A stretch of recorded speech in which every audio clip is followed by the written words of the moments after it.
Kemarau panjang yang terjadi pada awal musim tanam lalu membuat waktu panen padi di Subak Jatiluwih, Kecamatan Penebel mengalami kemunduran. Panen yang harusnya sudah berakhir justru baru dimulai sekitar pertengahan November.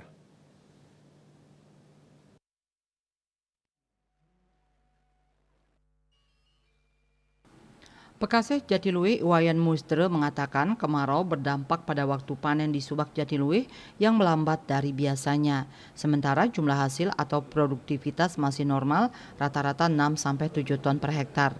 Menurutnya keterlambatan waktu panen dipicu oleh tidak adanya air hujan, sebab air hujan yang bersifat sedikit asin berperan penting mendorong pertumbuhan padi di lahan Subak Jatiluwih yang kondisi tanahnya dan pengairannya sedikit asam.